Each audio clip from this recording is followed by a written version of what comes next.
Welcome, TV historians. We are in the home stretch of 2022, and while I have a number of other episodes in the works, I wanted to share this special in memoriam, which we will devote to only one person.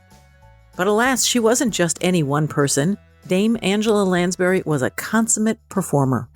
And as was oft quoted upon her death, these are her words, "I'd like to be remembered as somebody who entertained, who took one out of one's self for a few minutes, a few hours, transported you into a different venue, gave you relief, gave you entertainment, and gave you joy and laughter and tears, all those things. I would like to be remembered as somebody who was capable of doing that."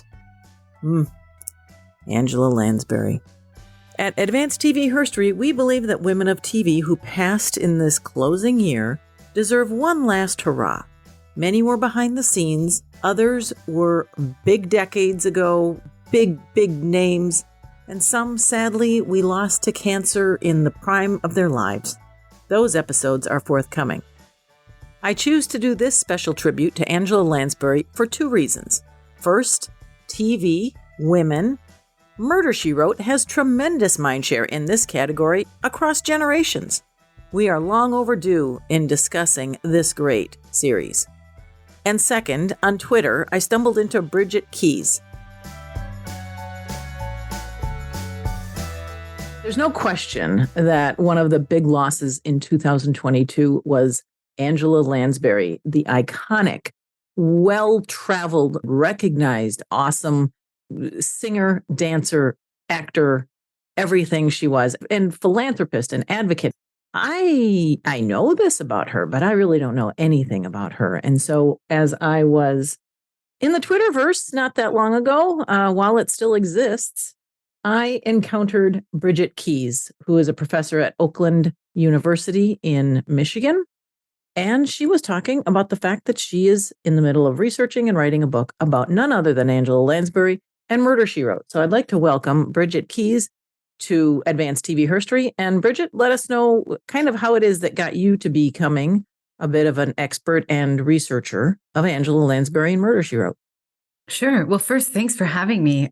This all started, I grew up watching Murder, She Wrote, and I revisited it when I was writing my dissertation on 1980s television, because that's when it was on Netflix.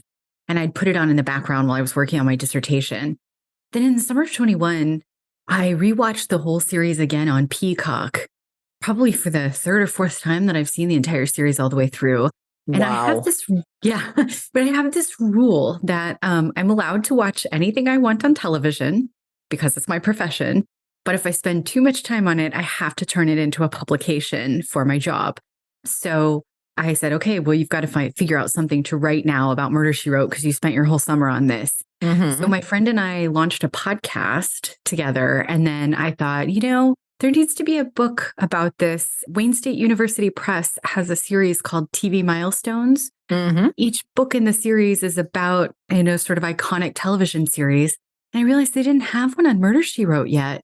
I thought, what?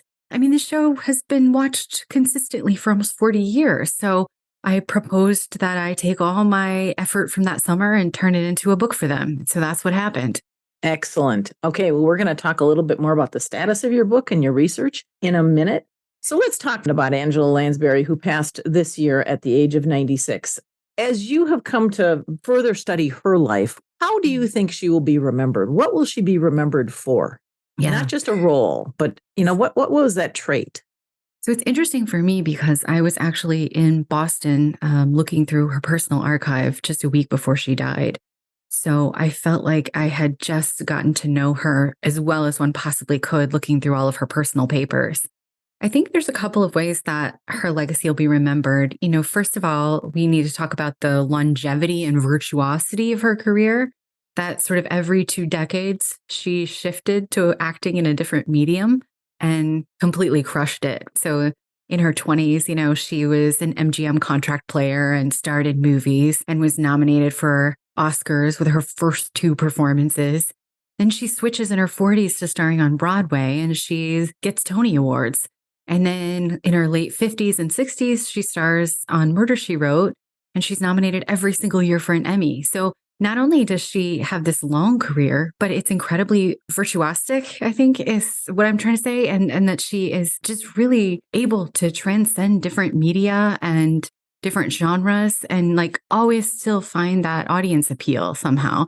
So that's one thing that I think is really important. But if you look at fan responses since her death and also responses from her co-stars and colleagues, the story is unfailingly that she was so great to work with. And I think she gets painted as this sort of really nice grandmotherly lady, mostly because of Murder, She Wrote and the roles that came after, like playing Mrs. Potts in Beauty and the Beast. And that isn't exactly the whole story. I mean, she was very exacting. She was very tough in her criticisms. She wanted her projects to be perfect, especially as she started having more stakes in them as she got older in her career. And for instance, started serving as executive producer for Murder, She Wrote. But in that toughness, it was always because she wanted things to be really good. And she was unfailingly courteous and professional and friendly about it. And so I think she's developed this legacy of someone who is just wonderful to work with, wonderful in her treatment of fans when she encounters them on the street, and just nice. It seems to be the word that comes up all the time. That makes a lot of sense when you realize that, as you say, going back into her 20s, she was in National Velvet with Elizabeth Taylor. There were not many women who made it out of those years of Hollywood with the varied and storied career that she had, and then was able to parlay it into yet sort of the backside of the business, being able to really invest in some of the vehicles that she was in. That just didn't happen. You know, we can look at some similar actors in their 80s, women who have been around this long, who are continuing to be active and perform, but it is few and far between. So first you have just her health and her longevity that way, but then her longevity in the industry. So I think you nailed it when, you know, she was an exacting and perhaps a perfectionist. Yeah, I'm guessing it's because she expected of herself. Exactly. And I think we shouldn't, if we're focusing on Murder, She Wrote, we can't let it go without saying that she was growing in power and fame and fortune at a time when most people were cutting back and retiring. Right. So by the time she's 65, she's running her own show. It's a really impressive career. It is. It is. I mean, yes, she was still in occasional films, but she kind of got to TV, and I think TV just as a weekly work situation worked out for her better as she did get older, and she had control then over what she was doing and what she was saying, which is kind of the ultimate. In addition to Murder, She Wrote, she was in these miniseries back when miniseries were more of a thing, and now it's just basically a 10-episode something that you see on streaming. But back in 1982, she performed Sweeney Todd for TV, which is kind of extraordinary if you're a theater fan. 1982, she also was in Little Gloria, Happy at Last, in the role of Gertrude Vanderbilt Whitney. Gloria Vanderbilt, of course, being, among other things, Anderson Cooper's mother. But in the early 80s, the United States, at least, was obsessed with Gloria Vanderbilt, which I'll never totally understand. In 1984, there was another miniseries, The First Olympians. And these were very expensive, in many cases elaborate, and they were filmed in other countries. And it was must-see TV back when cable did not dominate, and certainly before streaming. So that was back in the day. And then more recently, in 2017, she did appear in Little Women as Aunt March. Let's take a good look at Angela's awards. And since you have been digging around in all of her personal papers, good for you, which award do you think stands out? Is there one that just even she, perhaps in interviews, spoke of as being something special? I know that she really valued the Tonys. She won Tony Awards. She hosted the Tonys for many years. I think being a part of that Broadway legacy was really important to her, especially since she felt that although she had pretty easy success breaking into the film industry, she was never really satisfied with her film career. She felt like she got cast in roles that were too old for her. They were too evil. She never really got to be the beautiful leading lady. And so moving to Broadway, especially at, she was 40 when she played Mame. And so getting to that point where you make such a huge career shift and you're loved and you're awarded by your peers, that was really significant for her. I think The later honors, like the Kennedy Center honors, the things that came with visits to the White House and cards from the president, those things also clearly were important because she saved all of them. There's no question that as we forever go forward in advanced TV history, if you say Angela Lansbury, you have to think of Murder, She Wrote, because you don't put on 12 seasons of a critically acclaimed TV series that has such a rich cast of both the regular ensemble as well as all of her guest stars. 264 episodes. I salute you, ma'am. I salute you for seeing all 264 episodes numerous times. That's a commitment. So let's talk a little bit about what you're finding with your research into this TV series, which is in many ways overlooked for its significance and its impact. It really has been. I think there's a sense that Murder, She Wrote was just a part of 1980s television where we had lots of sort of middle brow, disposable drama series that people enjoyed in the moment, but weren't obsessed with. And their continued syndication is just because we need lots of stuff to put on TV now because we have lots of channels. But in my research, I'm finding that actually the show resonates a lot more with audiences than that. That's not really the story. That might be what the industry thinks. And actually, the industry didn't think that much of it at the time either. I mean, the show was immediately a ratings hit. It was the linchpin for CBS on Sunday night, maybe for the entire network all the time. It was constantly among the top 30 programs, usually in the top 10. So it was a deeply important series in that way. And yet, they never really thought it was groundbreaking, critically acclaimed, pushing the envelope. It was kind of thought to be, Lansbury says, it's TV for people who don't live in LA. And so the people in the industry who live in LA don't think much of it. For it's TV for the flyover states, essentially. Yes, the flyover states. We were just WKRP in Cincinnati and Bob Newhart in Chicago and Mary Tyler Moore in Minneapolis. Yep. Mm-hmm. Yeah. And yet, it's consistently been in syndication, in streaming, in DVD box sets. It's been watched for 40 years.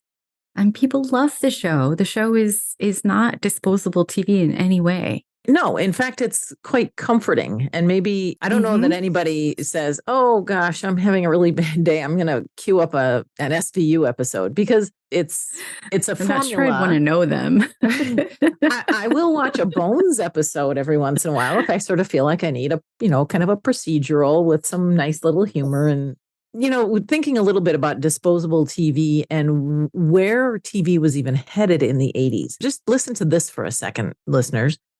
Murder, She Wrote was on from 1984 to 1996, 12 seasons. Dallas preceded Murder, She Wrote by 6 years. It premiered in 1978, made it to 1991. So there were some years of overlap.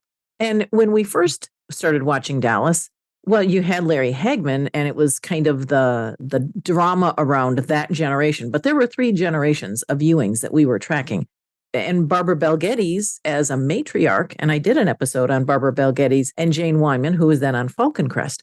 They were as established, Hollywood strong women of Angela Lansbury's peer group as you could ever find on TV. Falcon Crest, starring Jane Wyman, who also had won all sorts of awards and an Academy Award, or at least nominated, 1981 to 1990. So there were a couple of years where you got to actually see women over the age of 50, 55. They were using their acting chops week in and week out. And while Angela Lansbury didn't win an Emmy for all of this hard work, she was always up against some really huge names. You go back into the 80s, you see who else was nominated and who ultimately got the Emmy. And unfortunately, it was also the same time that Cagney and Lacey was on, and they were breaking ground and really delivering some performances that in the end, on a sheer acting basis, you had to go, oh, it would have been a really hard selection to make. And so unfortunately, perhaps there was a certain sense that, well, Angela Lansbury, Barbara Bel Geddes, Jane Wyman, they're all older women. They've already gotten their flowers. Mm-hmm. Any thoughts about that? People say, oh, she never won an Emmy for it, but she was nominated every single season. I mean, that's huge. She's the Susan Lucci of. Yeah. But I don't think we should frame that as a loss because there are so many TV actors who are never even nominated. I think that is huge. And as you say, there were lots of really juicy roles for women.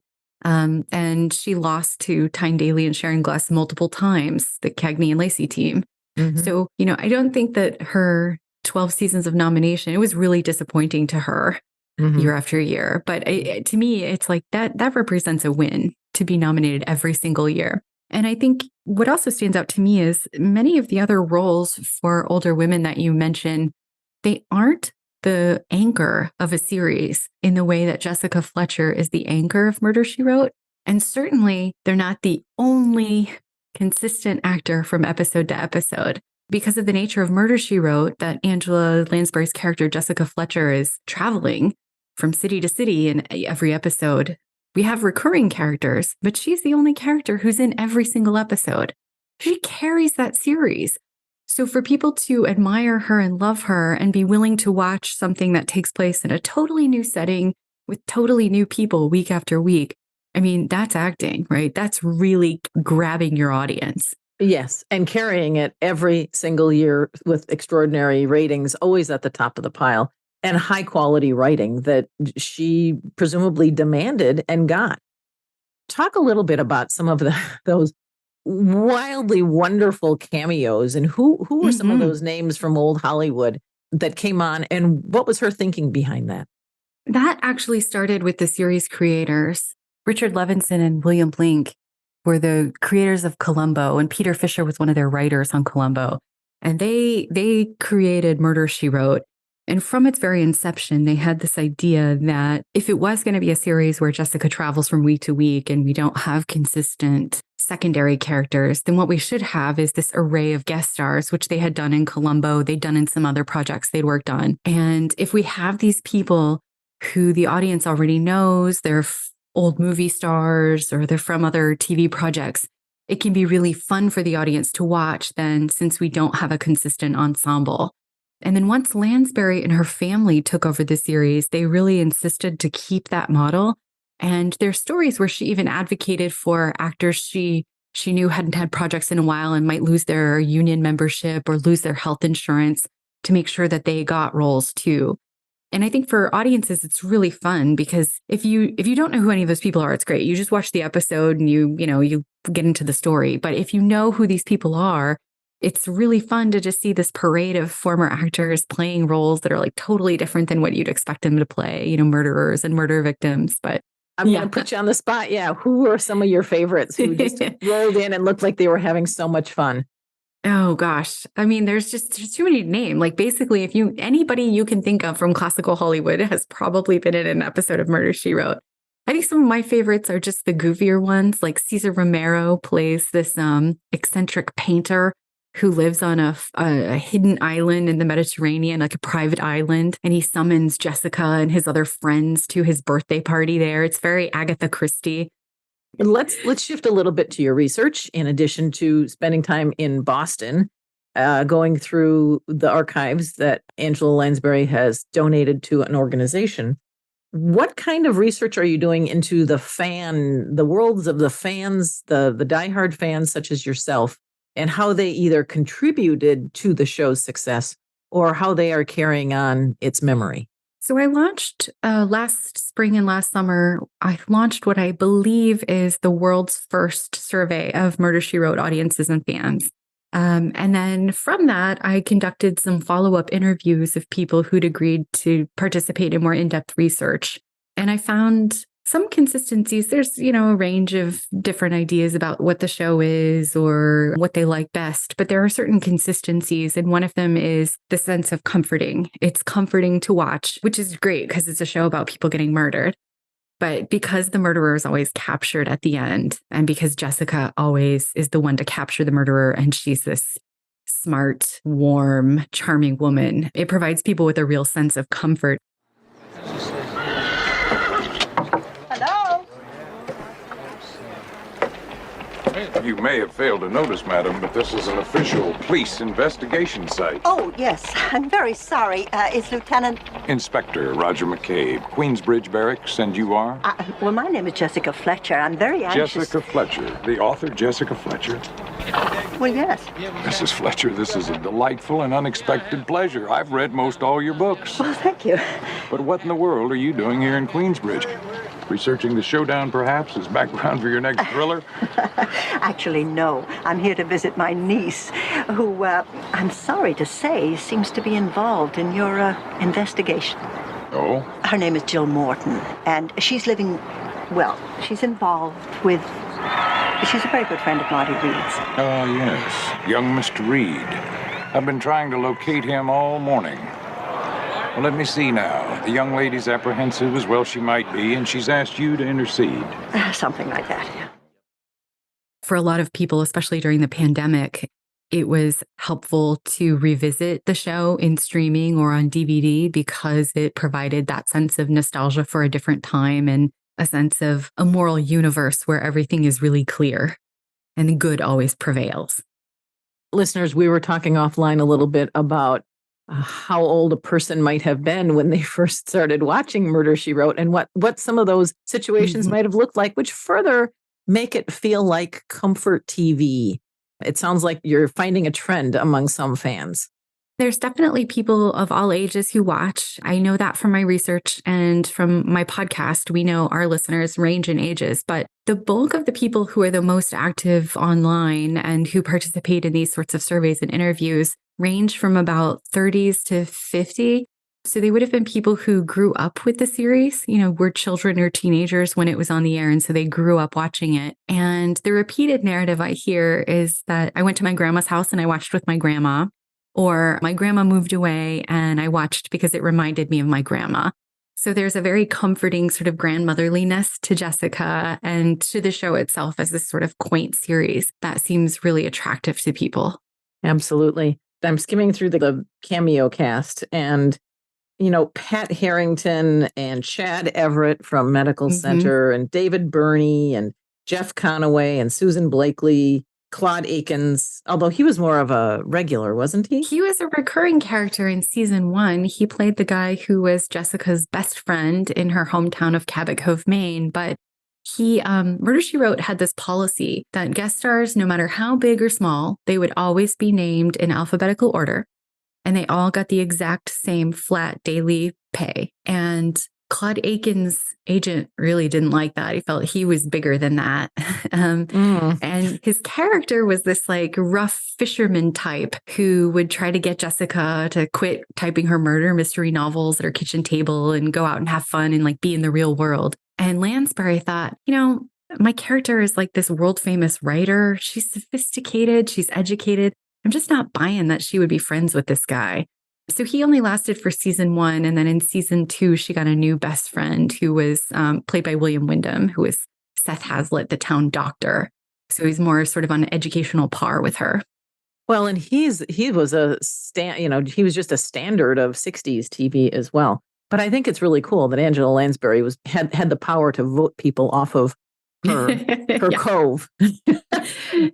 There's a couple of other things I found in her archives where she's griping about some of the recurring characters, but I won't reveal her dirty laundry, but it is really fun to read. She was so committed to the character and so committed to the series that she really felt she needed to advocate when she thought the writers were doing wrong, especially when the original creators left and a new executive producer came in. She wrote a sort of manifesto of who Jessica Fletcher is because she felt like the team of male writers just didn't get it. And so she, she thought it was her job to defend this character. It was really important to her to keep the show consistent because it was popular and we wanted to keep the audience, but also just that it was her character. It was someone she had this integrity to protect. Yes. Just imagine if things had been a little bit different and she had been able to really bring together a group of women writers to, for the most part, helm the series. Oh my gosh. Linda Kelsey from Lou Grant.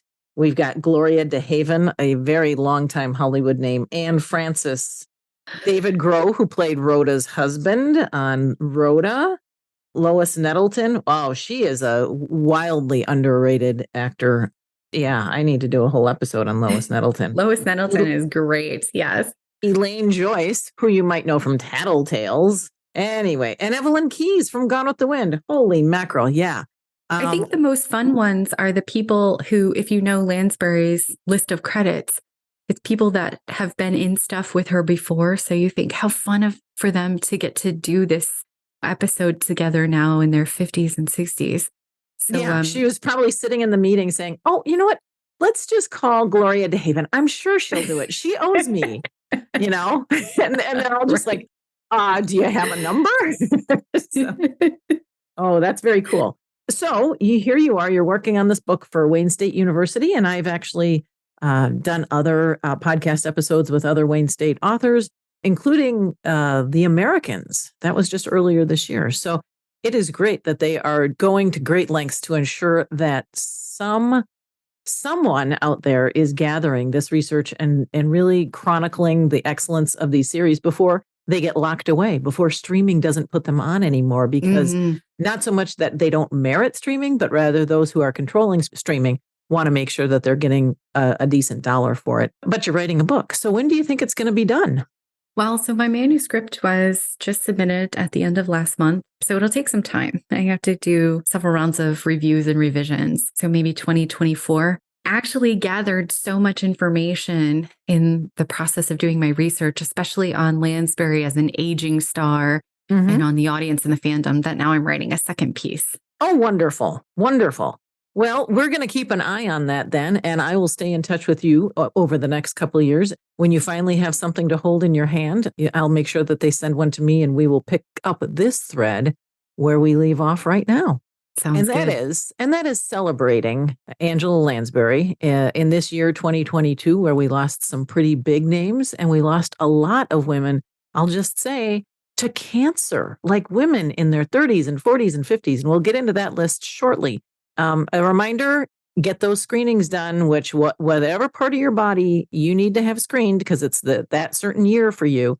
Or if you've got cancer in your family, do the right thing and stay on top of this. All of that prevention stuff is so important. You don't want to risk your health.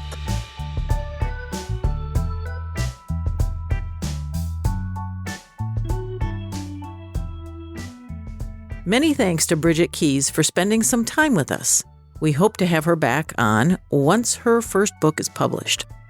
Find Bridget's podcast, The Cabot Cove Gazette, wherever you get your podcasts, and also there's a link in the show notes. Listeners, I'll have you know there's a changing of the guard here at Advanced TV Herstory. Catherine Yang, who has served as sound genius, editor, and also helmed an episode about the Charmed reboot, is leaving us due to her having a very full plate. It's no surprise, actually. We have been so fortunate to have her sought-after talents and wish her well in all of her further pursuits. Welcome, though, Mary Lou Morose, who has edited this episode and will begin putting her own fine touches into your listening experience. Let us keep you up to date on all things TV, podcast, and musings by going to tvherstory.com or cynthiabemisabrams.com and subscribing to our e-newsletter.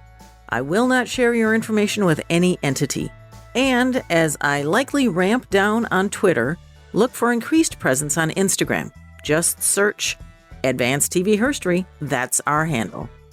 As we close out 2022, I dare say we could all use a little Murder, She Wrote in our lives.